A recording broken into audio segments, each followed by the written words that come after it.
বঙ্গবন্ধু কন্যা শেখ হাসিনা বাংলাদেশে আসবেন, আসবেন মানে আসবেন, এবং তারেক রহমানের আগে। এবং দেখছেন, সবাইকে শুভেচ্ছা জানাচ্ছি। সো আজকে একটি কথা বলতে চাই আমাদের দলের নেতা কর্মী এবং সকলের উদ্দেশ্যে এবং দেশবাসীর উদ্দেশ্যে একটি কথা বলতে চাই, যে সেটি হচ্ছে যে বাস্তবতা হচ্ছে যে বাংলাদেশে বিএনপি ক্ষমতা আসবে না, এবং তারেক রহমানের আগে বাংলাদেশে আসবেন বঙ্গবন্ধু কন্যা শেখ হাসিনা। এই কথাটি মনে রাখবেন। বঙ্গবন্ধু কন্যা শেখ হাসিনা বাংলাদেশে আসবেন, আসবেন মানে আসবেন, এবং তারেক রহমানের আগে আসবেন। কারণ বাংলাদেশে এই 9 মাসে সেই পরিস্থিতি তৈরি হয়েছে। কিভাবে তৈরি হয়েছে আসেন আপনাদেরকে একটু বলি। নাম্বার 1, 5ই আগস্টের পূর্বে বঙ্গবন্ধু কন্যা শেখ হাসিনার নেতৃত্বে যখন বাংলাদেশ আওয়ামী লীগ সরকার ছিল, তখন এদেশের মানুষের নিরাপত্তা ছিল, সামাজিক নিরাপত্তা ছিল, এবং অর্থনৈতিকভাবে মানুষ সমৃদ্ধ ছিল, মানুষের রুটি রুজি ছিল, আয় রোজগার ছিল, আইন শৃঙ্খলা পরিস্থিতি ভালো ছিল, দেশ একটা স্টেবল পরিস্থিতিতে ছিল। কিন্তু 5ই আগস্টের পূর্বে এরকম একটি ঘটনা হওয়ার পরে মানুষ ধরে নিয়েছিল যে হয়তো এরকম একটা পরিস্থিতির পরে 1 মাস 2 মাস বা কিছুদিন এরকম হতে পারে। কিন্তু এই প্রক্রিয়াটা যখন দীর্ঘদিন যাওয়ার পরে বাংলাদেশের যে অবস্থা সৃষ্টি হচ্ছে, এবং এই জামাত শিবির সহ এই যে যুদ্ধ অপরাধী যে চক্রটা, দেশবিরোধী যে চক্রটা, যারা পাকিস্তানের অখণ্ডতা চায়, তারা বাংলাদেশে দিন দিন এমন কাজকর্ম করছে। পাশাপাশি আমাদের অপোজিট রাজনৈতিক দল বিএনপি সারা বাংলাদেশে এমনভাবে ব্যাপকভাবে চাঁদাবাজি করছে যে নাম্বার 1, এটি হচ্ছে যে এখন একটা মানুষের মনে একটা বদ্ধমূল ধারণা হয়েছে যে বঙ্গবন্ধু কন্যা শেখ হাসিনার নেতৃত্বে, আওয়ামী লীগের নেতৃত্বে বাংলাদেশ ভালো ছিল। এটি হচ্ছে পাবলিক সেন্টিমেন্ট, পাবলিক পারসেপশন, এটি সারা বাংলাদেশে তৈরি হয়েছে। তার মানে হচ্ছে জনসমর্থন আওয়ামী লীগের এখন পক্ষে। এটা হচ্ছে জনসমর্থনের বিষয়। দ্বিতীয় বিষয়টাতে আসেন। সে দ্বিতীয় বিষয়টা হচ্ছে যে এই সরকারের মেইন 2 জন ব্যক্তি হচ্ছে অন্তর্বর্তী সরকারের রাষ্ট্রপতি এবং সেনাপ্রধান এক পক্ষে, এবং প্রধান উপদেষ্টা সহ উপদেষ্টা পরিষদ আছেন এক পক্ষে। কিন্তু ক্ষমতার কেন্দ্রবিন্দুতে সবচেয়ে বেশি যে পাওয়ার হোল্ড করেন সে হচ্ছে রাষ্ট্রপতি। রাষ্ট্রপতি যদি চান তাহলে এই প্রধান উপদেষ্টাকেও সরিয়ে দিতে পারেন। আর তারপরে হচ্ছে মাসল পাওয়ার, যেটা শক্তি, মাঠের শক্তি, মাসেল পাওয়ার, সেটা কার কাছে? সেনাবাহিনীর কাছে। সেনাবাহিনী ইচ্ছা করলে বাংলাদেশে যে কোনো সময় যে কোনো জিনিস ঘটাই দিতে পারে। তাহলে এই সবচেয়ে যে বড় 2টা শক্তি, এই 2টা শক্তি এমনিতে তো আওয়ামী লীগের রাষ্ট্রপতি আওয়ামী লীগের নিয়োগপ্রাপ্ত এবং সেনাপ্রধান আওয়ামী লীগের নিয়োগপ্রাপ্ত। তো যেহেতু তারা আওয়ামী লীগের নিয়োগপ্রাপ্ত, সেই জন্য তারা আওয়ামী লীগের প্রতি মোরলেস অবশ্যই একটা দুর্বলতা আছে, একটা আওয়ামী লীগের প্রতি একটা সহানুভূতি আছে। এখন এই সহানুভূতির বিপরীতে এই সহানুভূতিটাকে মাঠে এনে এই যে এনসিপি, জামাত এবং এই যে ইসলামিক মৌলবাদী দলগুলো, তারা চাচ্ছে যে সেনাবাহিনী প্রধানকে সরিয়ে দিতে। এবং সেনাবাহিনী প্রধান এটা ভালোভাবেই জানে, যদি সেনাবাহিনী প্রধানকে সরিয়ে দেওয়া হয় তাহলে তাকে গ্রেপ্তার করা হবে, তাহলে তাকে নির্যাতন করা হবে, তাকে জেলে যেতে হবে, তাকে অপমান হতে হবে, অপদস্থ হতে হবে। তো এখন সেনাবাহিনী প্রধানের হাতে একটা অপশন খোলা আছে, সেটা হচ্ছে বাংলাদেশ আওয়ামী লীগের উপর ভর করে সেনাবাহিনী প্রধানকে টিকে থাকার।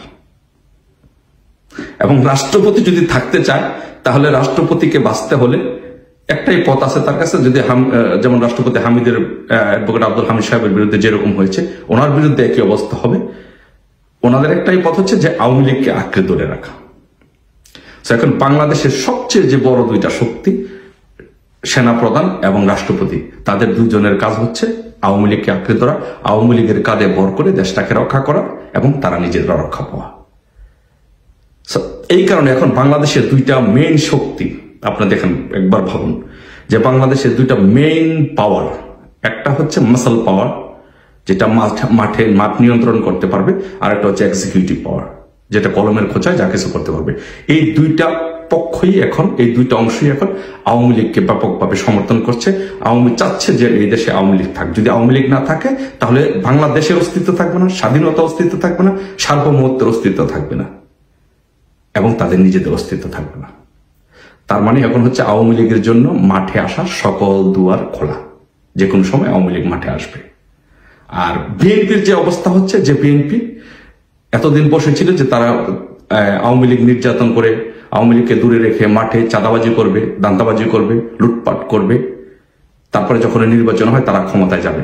কিন্তু দিন দিন সেই অবস্থা আস্তে আস্তে ক্ষীণ হয়ে আসছে। তাদের কাছে এটা স্পষ্টত পরিষ্কার যে বাংলাদেশে এই ইউনূস আর নির্বাচন দিচ্ছে না। কিন্তু তাদের যেহেতু মেরুদণ্ড ভাঙ্গা, মাইনকা চিপে ফাটা বাসের চিপায় পড়ার লোক তারা, এবং মেরুদণ্ড বাবার ভাঙ্গা, রাজনীতি কোনো আদর্শ নেই, সেই জন্য তারা জোর গলায় কিছু বলে নির্বাচন আদায় করতে পারছে না। শুধু তারা এখন মাঠের চাঁদাবাজি, ব্যবসা বাণিজ্য নিয়েই তারা খুশি আপাতত। আমি এই আপাতত খুশির বিষয়টাকে আমি আনতে চাই না। এখন হচ্ছে আমাদের, কিন্তু এখন বাংলাদেশে একটা আমাদের জন্য একটা দ্বার খুলছে। কারণ সেনাবাহিনী প্রধান তার অস্তিত্বের জন্য, দেশের অস্তিত্বের জন্য আমাদের লাগবে, রাষ্ট্রপতির আমাদের লাগবে।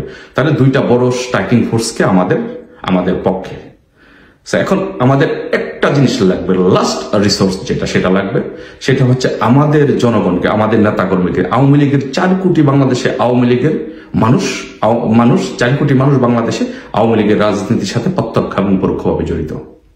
এই 4 কোটি মানুষ থেকে যদি আমরা অর্ধেক বাদ দিয়ে 2 কোটি মানুষকে আমরা সম্পৃক্ত করতে পারি, সেই 2 কোটি থেকে বাদ দিয়ে যদি 1 কোটি মানুষকেও যদি আমরা উদ্বুদ্ধ করতে পারি এবং রাজপথে নিয়ে আসতে পারি এবং আমাদের পক্ষে মাঠে নামাইতে পারি, তাহলে ইনশাল্লাহ তারেক রহমানের আগেই ইনশাল্লাহ আমাদের মাননীয় প্রধানমন্ত্রী বঙ্গবন্ধু কন্যা শেখ হাসিনা আসবেন। আর শেখ হাসিনা সম্পর্কে তো আপনাদের ধারণা আছেন, মৃত্যুকে যে পড়ুয়া করে না তার নাম হচ্ছে বঙ্গবন্ধু কন্যা শেখ হাসিনা, মৃত্যুকে যে ভয় করে না তার নাম হচ্ছে শেখ হাসিনা।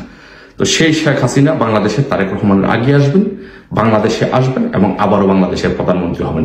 কিন্তু এই কাজটি আমাদের তৃণমূলের নেতাকর্মীদেরকে করতে হবে। আমি কখনোই যারা দলের অপরের মহলে আছেন, আমি তাদের ব্যাপারে নেগেটিভ কথা বলতে চাই না, তাদের উপরে বিশ্বাস রাখতেও চাই না। আমি নিজে মনে প্রাণে বিশ্বাস করি, আমার মতো খেটে খাওয়া মানুষ, আমার মতো একদম ক্ষুদ্র কর্মীরা এই বাংলাদেশের আওয়ামী লীগের প্রাণ। তো আসুন, আমি সকল আওয়ামী লীগের নেতা কর্মীদেরকে বলবো, সজাগ থাকুন, প্রস্তুতি নিন, ঐক্যবদ্ধ থাকুন, রাজপথে নামার জন্য প্রস্তুতি নিন। বিজয় অনিবার্য, নিশ্চিত ইনশাল্লাহ আমাদের প্রধানমন্ত্রী বঙ্গবন্ধু কন্যা শেখ হাসিনা বাংলাদেশে আসবেন, প্রধানমন্ত্রী হবেন। এই দেশ আমরা রাজাকারের আলবদরদের থেকে, আল শামসদের কাছ থেকে রক্ষা করবো ইনশাল্লাহ। কেউ রক্ষা করতে পারবে না এই রাজাকার আলবদর আল শামসকে। আর হাসনাতকে বলে দিতে চাই, হাসনাত, তুমি আওয়ামী লীগের নিষিদ্ধের জন্য বাংলাদেশে তুমি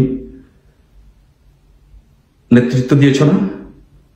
তোমার কবরে বাংলাদেশে রচিত হবে, তোমার কবরে বাংলাদেশে আমার নেতৃত্বে রচিত হবে। আমি তোমার এই কবর বাংলাদেশে রচনা করব হাসনাত। তোমার দিন শেষ, তুমি প্রস্তুত হও। জয় বাংলা, জয়।